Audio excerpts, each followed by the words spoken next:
everybody, welcome to Kimmel's Irish Pub. Time for another movie review. It's a nice movie, Goodnight Mommy. It's an hour and 32 minutes long. It's on Amazon Prime for free if you have Amazon Prime. And it has, so if you just watched Underdogs, the review I did for that, I went a little nuts because they have advertisements.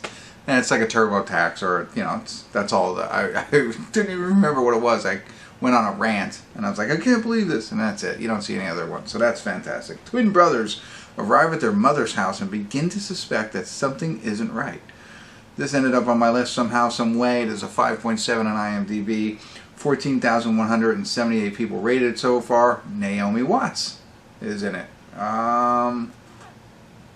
Very small cast, so I don't know. This is probably somebody on TikTok or something like that mentioned it at some point. I threw it on there, and this is going to be what we're going to watch. So stick around, I'll let you know what I think.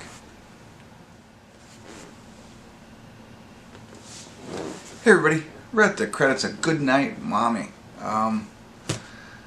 My initial reaction is, you know, free on Amazon, great. Naomi Watts, whatever her name is, good. The two kids were good. Very minimal cast here, right? So we got that. We got a dad for a minute and two cops, pretty much. That's it. So I did. It's going to be hard to talk about it, but I'll give you everything I can until I have to talk a little bit more openly. I was on my phone quite often, and I had nothing important to do on my phone. It felt like it was dragging along. It didn't hold my interest. And I don't have an answer as to why. But essentially, kind of what they say, these two kids get dropped off by their dad. We see them for a second to their mothers. So I'm assuming they're divorced or, you know, separated, whatever. And doesn't seem like they had spent a lot of time with their mother prior to this.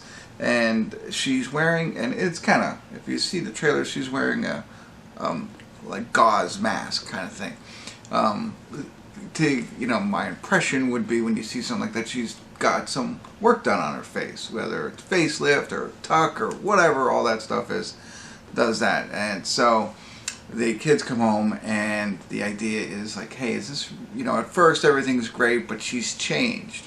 Not singing the song to put them to bed, not doing certain things. They're noticing here and there. So they're starting to question, is this really our mother or not? That's your premise for the movie. And that goes, you know, and then it drags on. So it gets to a point where it's like, okay, I just want to know now, you know, what's going on. And I became less interested. So my advice to you, though, if you do decide to watch this film and you haven't seen it yet, pay attention. Don't do what I did. Look for clues throughout the movie, because they're there, I think, right? I'm not going to tell you what happens, but I will, but not right now. So look for that, and it might make it more enjoyable, but it just felt dry, and like I said, didn't grab me, didn't pull me in. I was there in the beginning, but then just started getting on my phone, looking at silliness. But it was free. It's on Amazon.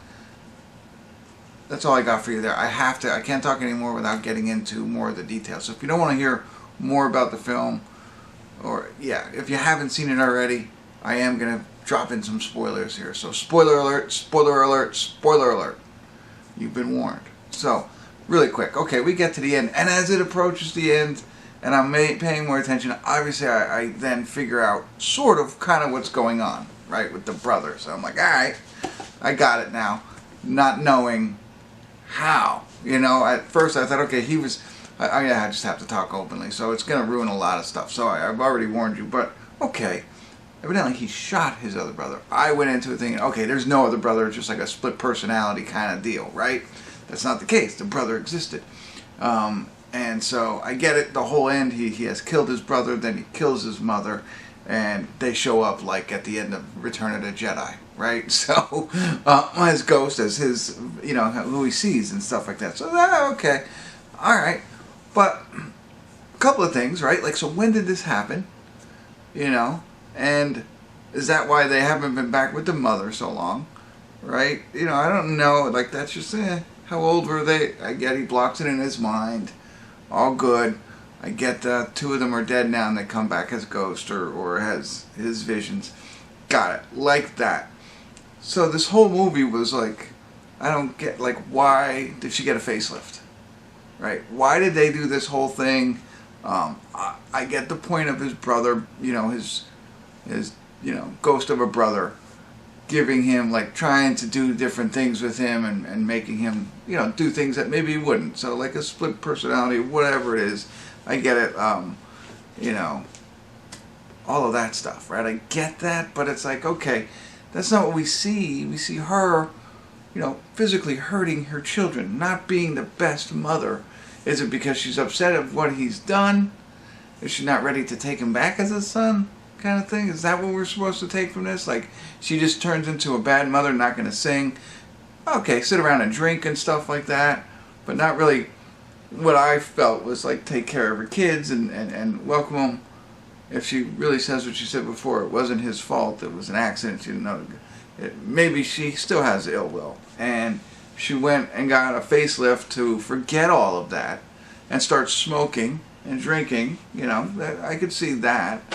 But, I don't know, that just doesn't all jive. Like, that whole first part of the movie, or whole movie, first hour and 20 minutes of this movie was really based on that. And I get it, the misdirection, to say, oh, here's a big switch at the end. Okay, but it just didn't work for me. For me, what would have been better, well, it's funny, the title, the type of movie, drama, horror, cerebral, and serious. Okay.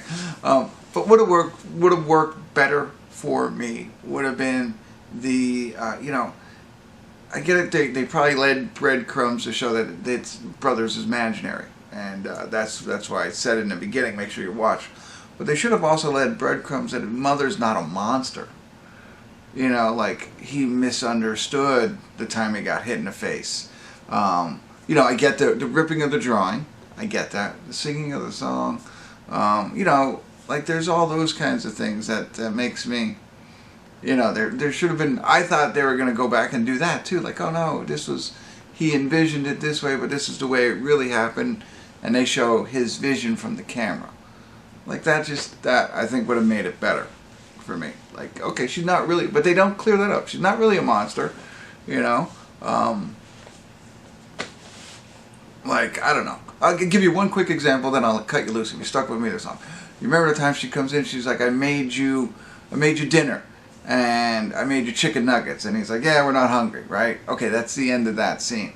What if they flash back, they show her saying that, and then, like, downstairs she has this, they show it. They have all these chicken nuggets and, all this, like, fun kind of setup for him to come down and enjoy. And of course, then he doesn't come down, she gets mad and throws it away.